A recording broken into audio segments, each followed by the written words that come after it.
Good morning. I am Atul Goel, president of KGL. Thank you all for joining. I am really pleased to see such a great turnout. And thank you for all the KGL and PubFactory customers, our scholarly publishing colleagues for joining this Industry Day seminar. We're very excited to open this up to our user group meeting that we've hosted now for a couple of years as a virtual event to our wider community and share some insights, perspectives on the latest issues in the scholarly communication. Throughout the day, over the next 6 sessions, we've lined up a list of some great KGL experts. Over the next 3 hours, we'll take a short break in between. We're going to start off with Cara Rivera, who heads our consulting and market analysis business, with a session on the implications of the recent White House Office of Science and Technology policy recommendations on free and immediate access to all funded research. Many of you may know Cara as an expert, as a trusted expert on publishing business models and editorial operations, as one of the co-founders of Kaufman Wills Hustings and Company, which became part of KGL last year.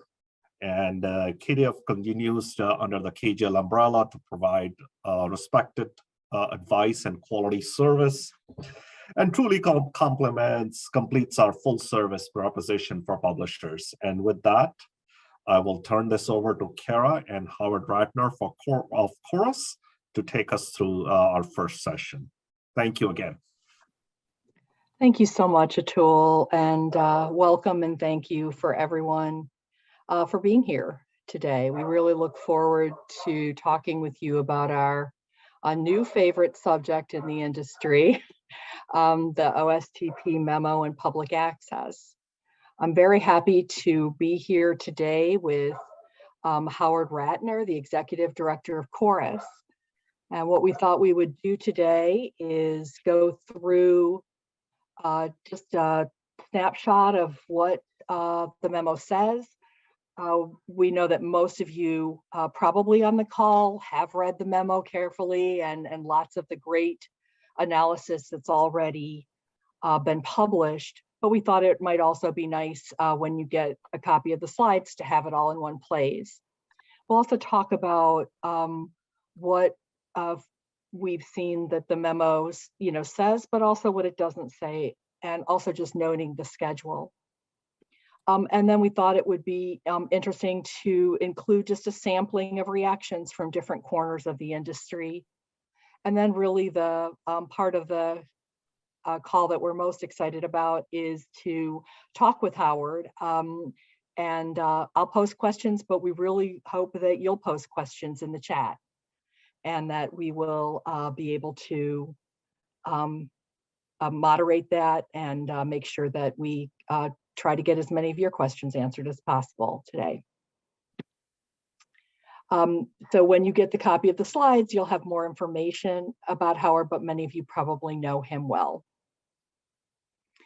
So to begin, what does the OST memo tell us? It recommends all US agencies require immediate access to federally funded research after publication. A difference from the 2013 memo is that both large and small agencies are included. So for instance, NEH would mean that the humanities funded research would be included. The agencies have about 6 to 12 months to submit a draft policy, and then implementation at this point is to be no later than 2026. There is an option to not just cover journals, but also book chapters, editorials, and conference proceedings. That's new. And also to include data. Interestingly, publishing in an OA journal may not count toward compliance. It's unclear at this point. Covered works must be publicly accessible via what is now being referred to just simply as an agency designated repository with no embargo. Another likely consequential mention is that the publications must be in formats that allow for machine readability and enable broad accessibility with mandatory metadata and monitoring. And in consultation with OMB, agencies should allow researchers to include reasonable publication costs as allowable expenses, was the language used. Lots of questions, from that. This is just a schedule of the key dates that were included in the memo. That took, 3 years for the 2013 memo to be implemented in some cases. So this is in some ways it looks like a long schedule, but it may be missed, and there's no consequence that's noted for missing any of the dates or even lack of compliance. What the memo doesn't say, and this is what we saw and what many other experts in the field have seen, is a big difference is that the word must was really replaced with should. And so there seems to be quite a lot of freedom in implementing the guidance. And that there would be not one policy, but that each agency is invited to develop its own policy. As I mentioned a second ago, no real consequences mentioned if the deadlines are not met. And it doesn't say that journals publishing funded research must be already or become fully OA, unlike the Plan S that we've all been living with for a while now. Explicit support for green OA, not necessarily gold OA. There's no detail so far about the format for the data deposits, no specifics around exactly what repository or repositories will be acceptable. And there's a question that many are rightly asking about, will there be guidance on the machine readability? Will that add cost and complexity to authors or publishers or both to provide JATs earlier in the process? It's not explicit, but there's implicit support for ORCID. Big, huge question is who will pay, whether the funding will be increased, whether there's any chance of it being increased adequately to cover APCs. There's no more talk about public-private collaboration, and it's publicly available content, not OA specifically. The responses so far have been, as often happens with major changes in mandates, it's either a major earthquake or it's wonderful like chocolate chip cookie dough. So here's a couple sound bites from a large commercial publisher, university press publisher, and a large society publisher. The commercial publisher talks about the guidance outcome in pushing publishers to innovate, having to work even more diligently on the publisher's platform, and that perhaps it will lead to more funding for OA. So there's some optimism, resignation, and already looking at what publishers can do to maintain the value that they bring. University Press publisher talked a lot about the author accepted version or version of record and distinguishing those more as time went on, again, to try to maintain value of what the publisher offers. A large society publisher, there are, as you all know on the call, so many different reactions, but this one we found to be reflective of a good number of people where it was a negative and sort of exhausting in the response, where the ecosystem will change, funders will have unintended consequences, science will suffer. Question should be who's best at doing what and how do we get what we want? Don't know how this will play out. I hope I'm retired by then. For the sound bites, looking at the major, some of the major industry support groups, Of course, as you'd expect, the Association of Research Libraries enthusiastically welcomed the announcement. The Association of American Publishers was very, critical, said it was without formal, meaningful consultation or input, and that it could have sweeping ramifications, including serious economic impact. An article recently published in Inside Higher Education talked about there being rough, incomplete financial details, and wondering, as most of whether publishers will adapt their business models even more rapidly. That seems to be the pervasive view already, and whether authors will be on the hook to pay for the unfunded mandate. NIH said that they would work expeditiously. They did talk about working with interagency partners and stakeholders to revise its policy. So that'll be interesting to see how that comes to be. So with that, I'd like to turn to Howard, and welcome, Howard. Thank you so much for being here. Thanks, Cara. Really appreciate it. I wanted to start with asking you to expound a little more on a very helpful initial response that you offered online right after the memo was published, and ask you what stood out to you most about it. What do you envision coming out of the guidance, and do you think it will be positive, and what concerns you have? Great. Well, first off, thanks to KGL for inviting me. I feel very honored to take up this spot. Anything I say here today is going to be my opinion, and definitely not necessarily reflecting those of the Chorus board or Chorus's membership, because we are definitely an organization that is very broad and makes up a lot of publishers, as well as institutions, and also funders. And so it's really that triad that we're very proud of, and this is why it's allowed me to actually have some insight onto this memo, and I was able to publish it fairly quickly. So when the memo came out, I wasn't the first to comment on it, and definitely not the last to comment on it.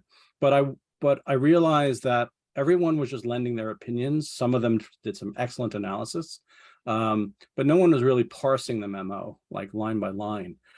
Because a lot of it, and I learned this by being so involved with the 2013 Holdren memo, because first of all, that was Chorus's genesis, was that memo. That parsing that language is key, and it's really important to know. And for those of you who don't really understand and don't deal with the government too much, and I have the pleasure of doing so, this memo is not to publishers. It's not even to researchers. This memo is actually to the agencies. So the agencies are now on the hook to create plans. And it's those plans that then do affect institutions and researchers and implicitly publishers. But so what we have now is strictly something that OSTP wants to happen, but it's up to the agencies to now interpret it, and also for the agencies to come up with their plans. And as you heard Cara say, back in 2013, they were supposed to have done their things within a year. Many of them took 3 years to do. NIH, of course, was the first one. Because first of all, the NIH has a law behind it that already exists about things being made openly accessible on PubMed Central. But what stood out to me? That was the question that you asked me. So the big thing for me is that there was no real discussion with publishers or even academic institutions in any major way. And secondarily, there was no rigorous impact study of what this is going to mean. And that's very different from what happened back in 2013. So I think for me, that's what really stood out. And then there are some very specific details that are in the memo that I think we'll go through as we talk today. But when we talk, and people have focused on this must versus should, I think that's a red herring. That's OSTP's new leadership being a little different than it was back in 2013. In fact, when this was issued, there was no head of OSTP because she came in, she was installed after it. So I think they were being nice, if you will. But I think the reality is, once a memo like this comes out, and once the Office of Management and Budgets come out behind it, it's going to happen. And it's just a matter of how it happens. Very helpful. And Is your, speaking as your, as a professional and expert in the field, not as chorus, as you said, do you have a sense at the beginning that this will positively influence science, or do you have concerns? Well, we all have Big concerns question. exactly how this will play out, right? Because Right. it affects the entire industry, not just publishers, not just researchers, not just institutions. It has impact. And anything the US says, many other countries will soon follow. So I think that's important to note. For me, I think what was really interesting, and I've been involved with looking at data ever since the Holdren memo, but really in the last 2 years, data has come to the fore about connecting up data sets and software to the published literature. This is the first time that we're getting some real guidance from the US government about what do they mean about data. And they're actually putting pressure on the agencies to actually make the data happen. The Holdren memo basically said, well, you have to do something about data. And they started out with these data management plans, which is fine. It was a good start, but many of the data management plans, researchers fill in the blanks, and they fill it in with whatever they want. As long as they fill in the plan, they have done what they needed to do, right? It could say it's in my drawer, but they filled up the line, right? That's no longer good enough. And I think we're going to see a major shift towards data, and data is hard.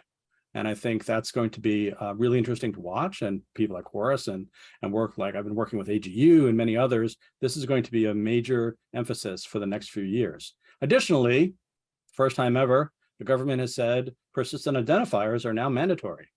They didn't name a persistent identifier because the US government won't do that for, so they won't be seen to have favorites. But it's very obvious that they were naming things like the ORCID IDs, and we already know about Crossref being there for articles, but those aren't the only ones. And I think persistent identifiers will really come to the fore. Very helpful. Good. What have you been hearing from your colleagues and constituencies? Obviously without naming names. What are you hearing? What do you think Right. So again, my colleagues span publishers to service providers like yourself, to funders, to institutions. And I would say that in every sense, all of them want to be part of the conversation, right? Many of them feel that they've been left out.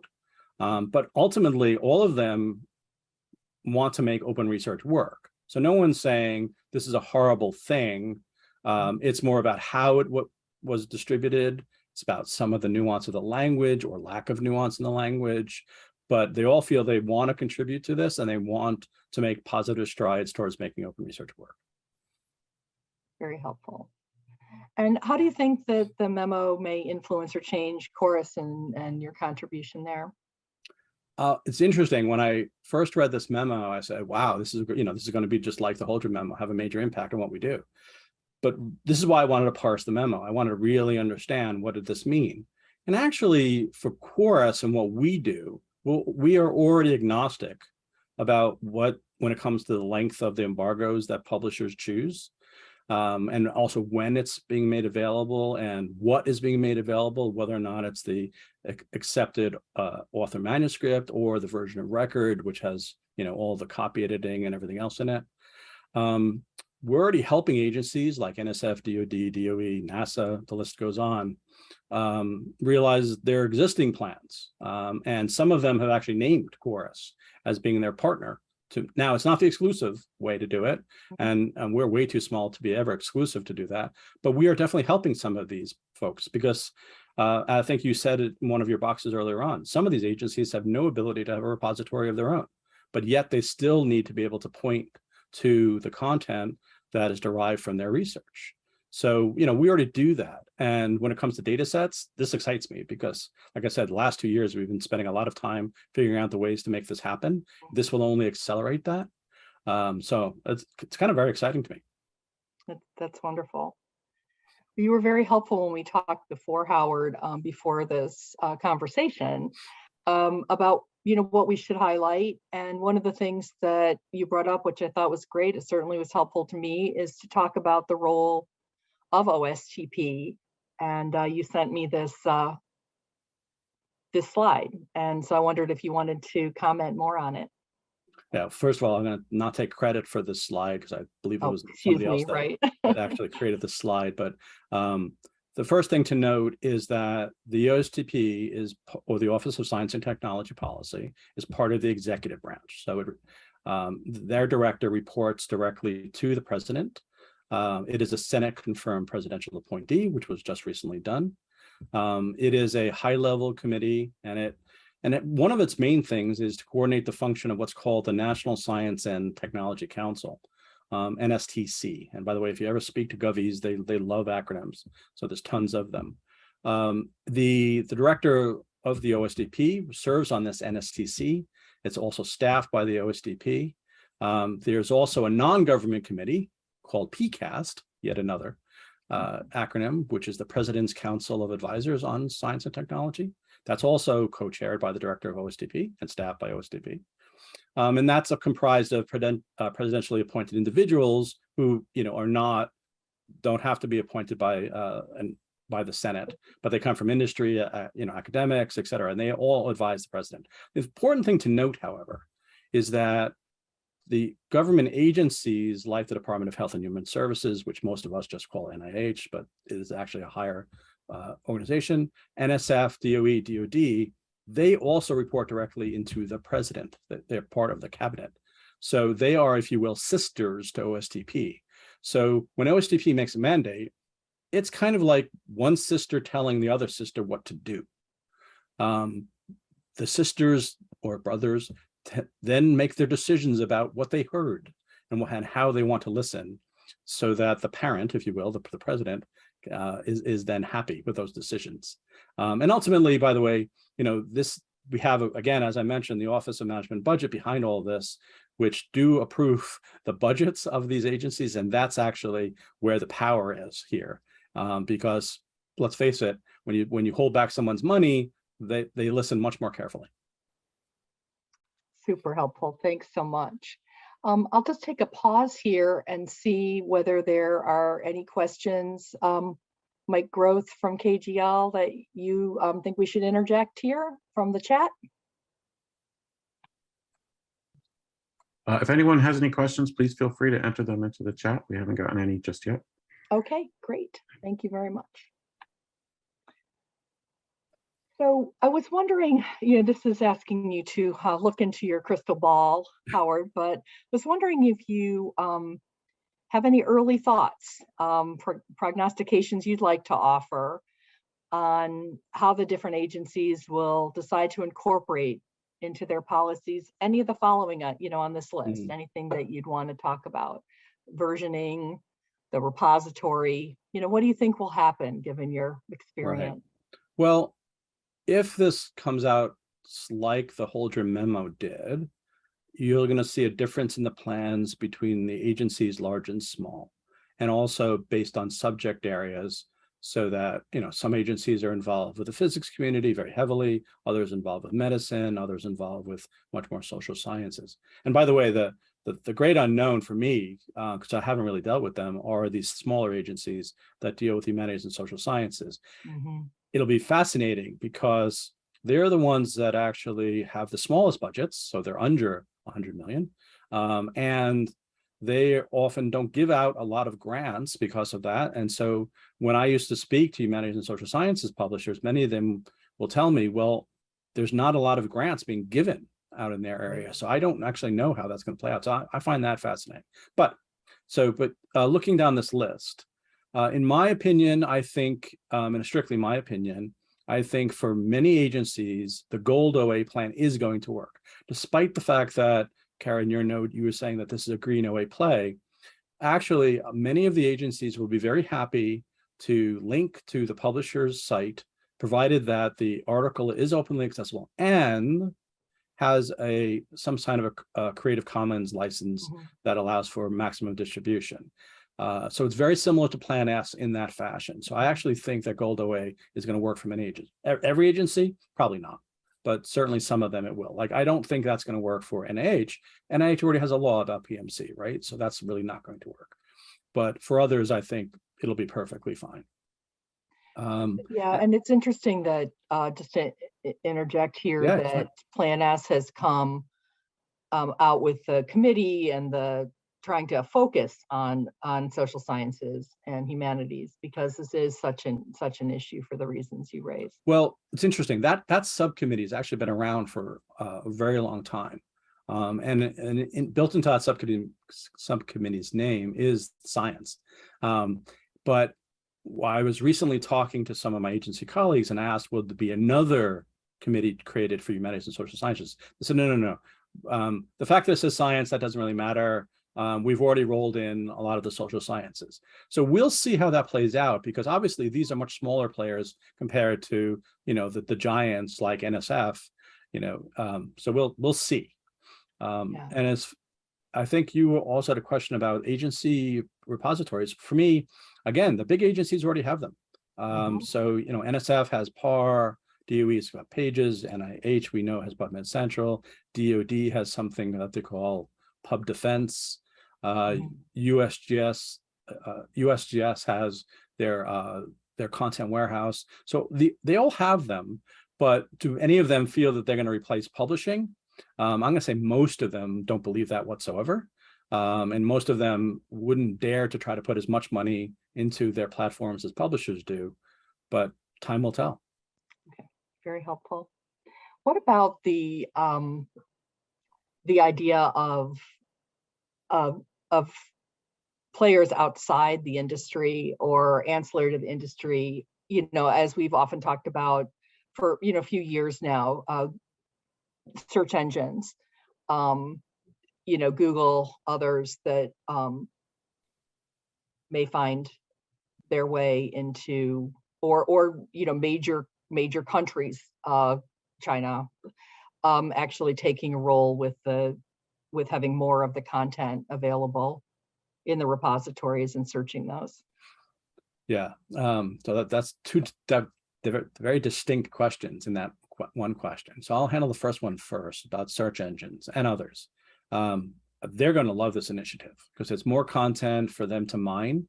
Yeah. And the fact that there's going to be persistent identifiers and much more metadata, they're going to love it, which I think in a sense helps everyone. So that's a positive. Now let's take your second question, which is other countries where maybe the United States doesn't want them to have access to it. This is going to be the challenge of the US government and the agencies, because whenever there's a restriction on a country, call it Iran, call it Iraq, call it Russia, whatever it might be, the US agencies are the first ones that have to react. So what are they going to do? Are they going to take down the content? Are they going to restrict it? How is that going to work? Whereas we all know there's always been a trickle down to publishers, where publishers themselves have to react too. Right. But publishers react in a very different way than federal agencies do. So I think this is an excellent question that you raise. Thanks for commenting on it so wisely. Last question from me, at any rate, is to posit on the implications for publishers. You certainly talked about that throughout your comments to a degree, but what do you think you'll see how publishers will react? Well, there's a lot that all levels of publishers can do, right? There's publishers great and small, publishers in specific industries. I think the ones that are going to be the first impacted that were not impacted before, because they could easily ignore it, are the humanities and social sciences players. They all of a sudden have to pay attention. I think book players all of a sudden are going to be aware of this, because it's the first time that OSTP has ever mentioned books. Conference proceedings have already been part of the mix, even though it was a great unspoken, because most conference proceeding publishers are also the journal publishers. So they tended to already be in there. But I think there's a lot that can be done. There's a lot that people can learn from each other. That's one of the things I'm most proud of with Chorus, is that we facilitate conversation similar to what you're doing today between our three stakeholder groups, which is the academic institutions, the publishers, and the funders. And we'll be doing some more of that, actually convening between our membership and those government agencies that I spoke of before, to actually make that conversation happen. Wonderful. Good. Anything we didn't touch on that's still on your mind that you'd like to add? But we kind of touched on it. I think for forums like we're doing today, keep asking questions, keep talking, take every opportunity that you can to be heard by the US agencies, because honestly, now's the time. This is the time that the agencies are listening. Now, maybe they won't choose to be influenced, but this is the time that they're actually listening and want to hear what are the implications of their potential plans. And so, but once those plans are in place, once they're approved by their people and OSTP and OMB, that rock is already going down the hill, and there's pretty much no way to stop it. But now is the time that you really want to, put your voice, let your voice be heard. Excellent advice. Great. Well, thank you so very much. I'll just ask Mike if we do have any comments from anyone else, or certainly feel free to add them now before we close. We do have a few questions from the chat. Thank you. All right. So what do you make of the effect of machine readability on the author accepted manuscript? Well, excellent question. I think that's going to be one of the toughest things. First off to note is that PubMed Central has been offering machine readability of accepted manuscripts on PMC for quite a long time. Note, PMC is paying for that. They are paying a lot of money to have that every single one of their AMs put into a JATS format. The other agencies aren't doing that. And the other agencies, I don't think, are prepared to fork over the kind of money that PubMed Central has. So I think this is going to be a huge burden somewhere. Someone's going to have to pay. It's not an automated process. Whether or not publishers are going to choose to do this with their AMs, I'm doubtful, but we'll see. There are ways to do it, certainly, and I could envision a few. But I think most publishers will want to say, well, for whatever reasons, maybe we'll give you the VOR because it's easier for us to do so. We already have that in JATS XML. That's a possibility, but we'll see. I don't think this is going to be an easy thing, and I bet you it's going to be the thing that takes the longest. Excellent. Good. Mike? Next question. Was there anything in the timing of the memo coming before the director was confirmed? I don't think so. In my opinion, and I have to say that we had conversations. We Chorus and other members of Chorus had conversations with OSTP just prior to it, and we didn't even know it was necessarily going to happen. So I don't think that there necessarily was, but you could imagine that maybe somebody did want to get it done so that it didn't take longer to get it done. I don't know. All right, similar or related question. Your thoughts on how publishers find a right balance between quantity and quality in a context where volume of publications may have to make up for loss of subscription revenue? Yeah, that's a tough question, and every publisher is going to have to deal with that on their own. I think this is what I meant by there wasn't really a study of what the impact will be. I think the large commercial publishers have already been in this game for a while. And they are making good on their promise about how they can deliver in scale. And I think some of the smaller publishers are going to have to really look inwardly to figure out how they make their money, how they distribute their content, and what's right for their particular societies or constituencies. This is going to be tough. And I think it's not one size fits all, that's for sure. Yeah, and just to add, there is I think that's one of the biggest conversation that's happening between societies or their publishers and editorial boards, is figuring out how to do what seems pretty impossible, which is to raise the volume of quality content and either maintain or increase what's still important, which is impact factor. And so, it's a very big challenge, and there are lots of pressures on editorial boards that weren't there before to look at doing that, and also pressures on publishers to do more promotion to try to achieve volume with quality. Yeah, that's a good question. All right, another question. You mentioned the importance of persistent identifiers. How do you see that playing out for institutions? So in three major ways. The first is, I think institutions, if they're not already involved with organizations like ROAR, the research organization registry. They should be, to make sure that their organization is represented well within there, so that they can be found and discovered. Second is, if they're not already involved with the ORCID ID program. And by the way, so I was the founder and one of the co-founders and chair of ORCID, so that's my disclaimer for that. But I do think things like ORCID are going to be extremely important. And I think the government are going to soon start to putting pressure on the institutions in particular to make sure that the researchers are doing this. And why do I say institutions? Well, actually, a great thing that I learned years ago within CHORUS is that an institution is actually the one that's on the hook when a funding grant has been awarded. So it's where that primary investigator is from, that principal investigator is from. So if that principal investigator were ever to leave that institution is still on the hook for making sure that all the things that were said in that grant are there. Why? It's because all institutions take an administrative percentage off of each grant. So this is a very big money flow that goes on. And a lot of people don't talk about this, but it's really important for institutions to know about their grantees and to make sure that they follow through. And there are whole departments dedicated to them. So there's the VPs of research, research and integrity. It depends what it's called on a given campus, but that's really important. And therefore making it streamlined as possible, using PIDs for the institution, a PID also for the awards, right, is important. And that's coming.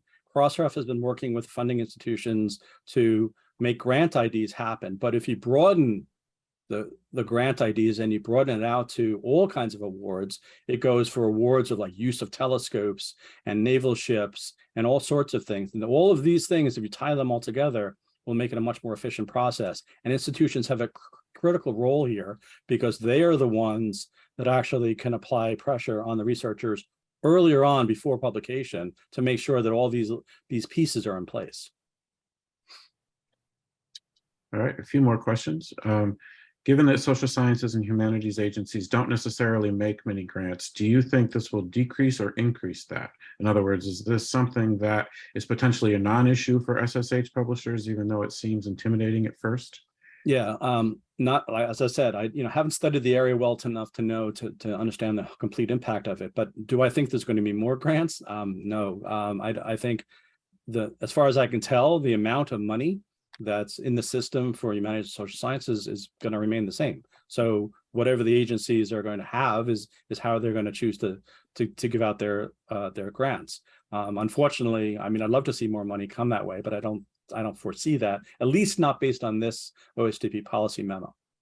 Yeah, and I would just add to that we get this question a good bit in our consulting practice about whether social sciences and humanities will be brought in and what kind of impact any of the open access acceleration will involve them. And a lot of it that we certainly have talked about is has to do with changes within publishers and within business models that affect whether it's trickling down or whether it's just a pervasive change in an entire publisher's reaction to the marketplace. It really does end up affecting all disciplines. So for instance, there's, if a publisher changes their allocation model for institutional sales, and all of a sudden volume matters, even when you're a social science or humanities publisher, something that is, pretty counterintuitive and maybe doesn't make sense at all, you still get dragged in. And then the other piece is the overall serials crisis and reduction of all revenue streams, including institutions, ends up affecting as well. So I do think there are a number of factors. This memo itself may not be, the leading factor, since you smartly bring up, are there issues with, will there be changes in the grants? But the overall movement, I think, is definitely affecting all players. Okay, if I'm a small independent society, what other business models do you see beyond article processing charges? well, Cara's probably a better expert than I am on this, but I'll take a crack. So certainly APCs are an important part of this, and it's one of the most popular ones. There are others, such as Subscribe to Open. There's also community action publishing. There's also the transformative agreements that are being signed all the time between publishers and or societies and institutions. So those are 3 other areas that you can look in besides the direct APC, but I'm sure, Cara, I've missed 1 or 2. No, you did great. All right, a question for me. So if you're looking into your crystal ball, how much like Plan S do you anticipate the agency guidance to appear? Like, will there be a transition period with transformative journals? And this is pure speculation, but it'd be interesting to know how we'll be different than the Europeans. Well, I think the first part is you're asking about transitional time. Most agencies will give time, and they'll say that this will be the deadline for the grants given. Right. So that's the first thing to really note, is that the first changes will happen into the grant instructions. So it'll be for those researchers that are going out to get grants. So they're going to have to become aware of that. And then it'll be for that particular grant, which might take 2 years of research or whatever, so that after that 2-year period, they will then have to comply with whatever they signed up to do when they got their grant. As far as it being exactly like what's going on in Europe with Plan S, I would say that I don't think it's going to be that. I think that a lot of the agencies are going to do exactly what I did, which is they're going to parse that memo. They're not going to parse Plan S's memo, so there's no need for them to do that.